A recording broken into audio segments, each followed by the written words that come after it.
Hello everybody.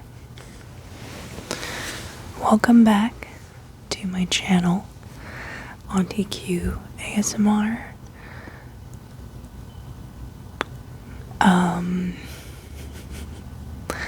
Let's see. We're just gonna ramble today, and I will update you a little bit about a couple of things. So, for starters, we are in Dallas tonight, and I did get the keys to my new apartment a couple of days ago. Today is the 10th.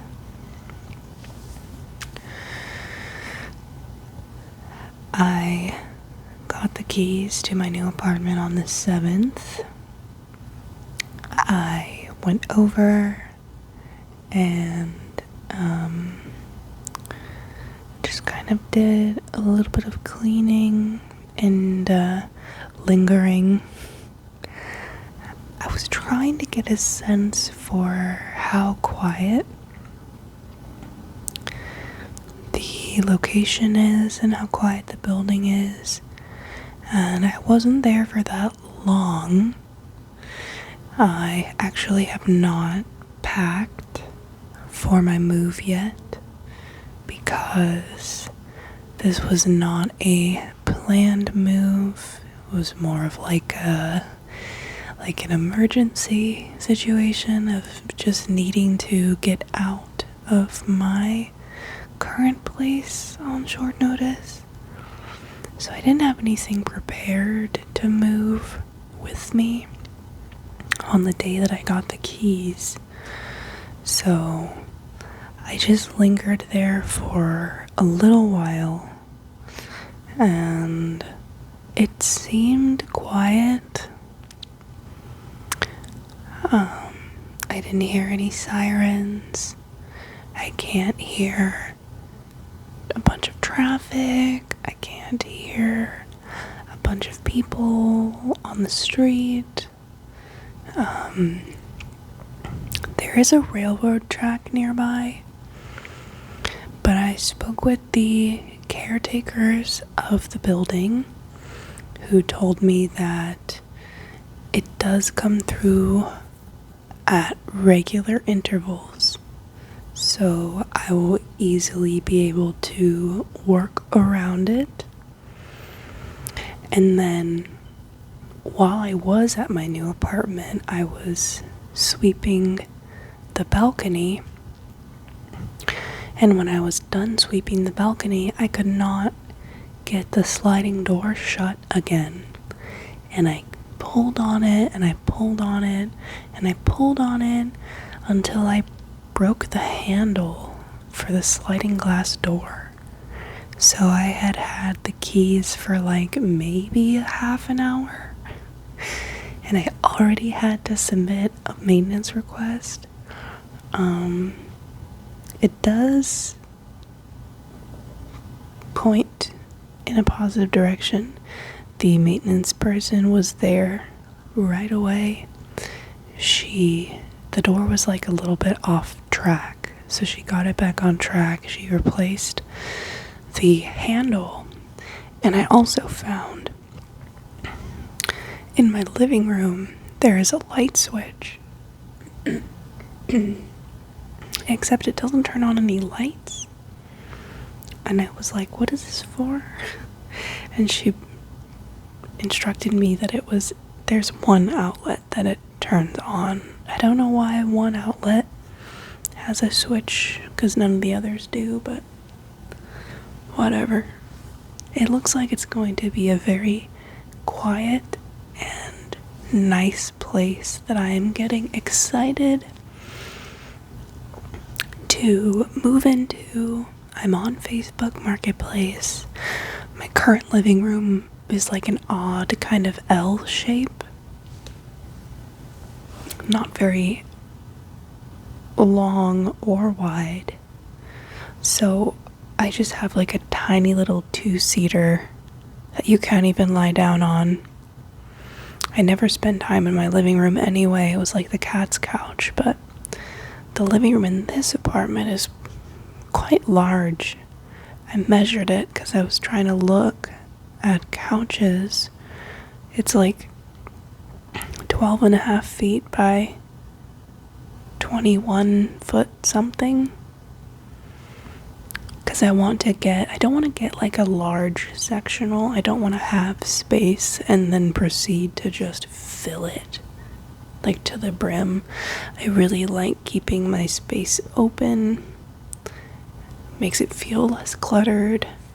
I don't want a sectional couch. I just want like a chaise, like an L-shaped couch with a chaise, maybe like a 2-seater where the second seat is a chaise, up to a 3-seater where the third seat is the chaise. That way it'll be wide enough that you can lie down on it long ways, and it has the chaise so you can lie down on that too. Just something like big enough so that like when my dad visits, he can sleep at my apartment, because currently I don't have any living room furniture that you can sleep on, and an air mattress deflates like seconds after it inflates, so that just doesn't work. And there are a lot of couches matching that description on Facebook Marketplace. Some of them even have like pull-out trundle beds. So I'm confident I'll get something quite nice. And knowing that this was all happening, every time something came to mind that I would need for the new apartment, I put it in my Amazon shopping cart as like a shopping list, and then I purchased whatever of those items went on sale for Prime Day, which is like basically all of them. So I have a lot of packages coming. I'm getting my cats a brand new cat tree. Theirs is still structurally sound, but it's all of the little rope parts that they claw at, which I know can be replaced, are all torn to bits. And I just have more space. And they're not going to have a sunroom anymore, so I wanted to get them a fresh, clean, a bigger cat tree. And then I also got a bunch of cat climbing toys that I can screw onto the wall, so the whole long side, back side of the living room is going to be like cat climbing stuff on the wall, and the cat tree in the corner, and then the area of the wall where it looks like naturally you would put a TV, I'm going to put my big indoor plant greenhouse shelves there to admire. And then there's a bunch of hooks already in the ceiling. They don't look out of place. They're kind of ornate, not extremely, but you know, they look nice. And they're in good places for me to hang plants and have them still get light, because I have that pretty big balcony, honestly. I thought it was smaller. The first time I came to view the apartment, it was just dumping rain outside. Absolutely dumping rain outside. And the second time I came to view it, it was like over 100 degrees. So I didn't actually step out onto the balcony either time. I just looked out at it. And it's wider than the sliding door is. So it's bigger than I realized. I'm very excited. I'm going to try to grow some fruiting plants. I tried that once before with strawberries. And fruiting plants are very thirsty. And also that strawberry plant got spider mites so badly. I I vowed to not try to have fruiting plants anywhere near my indoor plants again, because spider mites are already, like, as somebody who loves alocasia, such a problem. So I want to try to keep the fruiting plants in the outdoor space. I got some planters that you can hang over the railing, because I always wanted like a window box planter. I don't have that kind of setup, but I can have them on the balcony railing, which I would just love. In the fall, I was reading about how to sow seeds, and something about the best time to do it is in the spring and in the fall, like after the frost and before the first frost. I don't know. But what I want to do is have native Minnesota wildflowers growing in all the planters on the railing to attract pollinators. And on the balcony, I was looking at fruiting plants that can grow in the Minnesota hardiness zone, which I believe is like zone 5. I know nothing about cultivating crops. I tried it once, I did it very poorly, but I know there's like some things, you can't just grow anything anywhere, so I tried to Google it a little bit, and I think I'm like zone 5. I really thought I would have no options, but there's several. Elderberry, everbearing raspberries, mulberries, black raspberries, passion fruit, one of my faves, certain tomato varieties.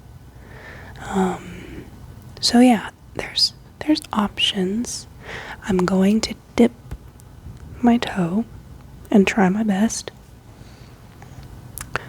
And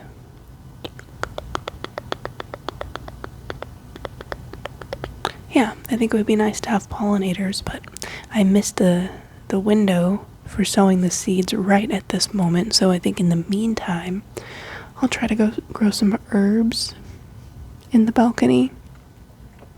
Railing planters. That'd be nice. So, it all looks and sounds nice. Literally, it sounds pretty nice. It's, like I said, I'm tentatively optimistic. I do think I am going to be able to record ASMR videos at the new apartment, so very exciting. I just need to move there first. I was stressed out about the whole thing, and then I got off work one day, I think the day before I got the keys, and there was a moth hanging out on the bumper of my car, and then when I got home, there was a moth in my apartment, and I thought, when is the last time that I'd even seen a moth in the daylight, much less 2 of them in the span of like 6 hours? I was like, that's gotta be some sort of sign. So I googled it. It's supposed to be like a synchronicity that represents transition out of something negative and the start of something positive. So I totally read into that. I was like, this is a good omen. You know, it's stressful that I'm having to do this move that I didn't budget time, money, plan for, intend for, but it's gonna be good. Everything's gonna be good. It's gonna be okay. It's gonna be for the better, right? And I was like embracing that I was stepping out into the new and leaving the negative behind me. Yeah, I thought the bad days were over. And then yesterday I was leaving my apartment where I currently live. I have cleaning supplies in my car and boxes that I've been collecting to move that I haven't even taken upstairs yet in my car with me. And I have my books, and I was headed off to a coffee shop to like read and stuff. I got T-boned yesterday, and my poor little 2006 Honda Accord that used to be my dad's car, that had just shy of 350,000 miles on it. I was excited to get to such a high mileage on that engine. Yeah, I was driving down the road past an intersection. I had the right of way. It was not a four-way stop. There was a stop sign for the road perpendicular to the road that I was driving on, and my front bumper is already like past the stop sign. The guy at the stop sign pulls out and drives right in to, thankfully, the passenger side of my car.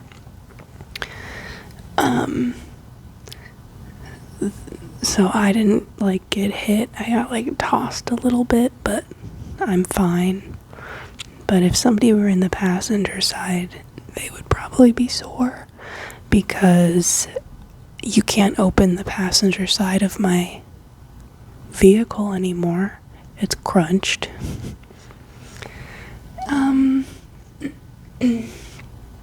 And yeah, it's an '06 Honda. It's not worth a lot. So even if the damage could be repaired, the insurance isn't going to spend the money on it. So my car is totaled. So I guess the negative days, the challenges are not behind me yet. The horrors persist. They do. So I spent the rest of the afternoon trying to figure out like a rental car, because there were no rental cars in Minnesota at any of the office locations for the rental company that partners with my insurance, to where my insurance would pay for the rental car because I have rental coverage. None of their offices had rental cars because of the Twins game. So I had to go to a like out of network rental company and pay out of pocket to get reimbursed later. And I selected a RAV4 because it was the cheapest car available on the website. And then I show up in a Lyft that I will also need my insurance to reimburse me for after I finish waiting for the tow truck. And I get to the rental car company, and they're like, oh, we actually don't have any RAV4s. In fact, we don't have any vehicles similar to that in the same class at the same price point. Actually, we only have a BMW. And I'm like, yo, I just got hit. My car just got totaled. I do not want to be driving a BMW. That car is worth more than my life. And it's like a BMW C something. It's a hatchback. So it's like bigger than a RAV4, but not as big as an Escalade. I'm not sure if it would be considered an SUV, but for somebody who drives like a Mini Cooper and a Honda Accord, it feels like I'm driving a boat. And it stresses me out because I know how much that car is worth, and I know how much I am worth financially. And I'm like, oh my god, I do not want to be driving this car. But I had to, because I still had something to get to last night that I couldn't cancel. I have work today, and I need to be able to get around. So, apparently tomorrow, Friday, after I get off work, people will be done watching the baseball games and Enterprise will have a car for me, and I can go swap into something that I won't have to pay out of pocket for later reimbursement, and hopefully not a BMW. Just something that's not gonna freak me out to drive.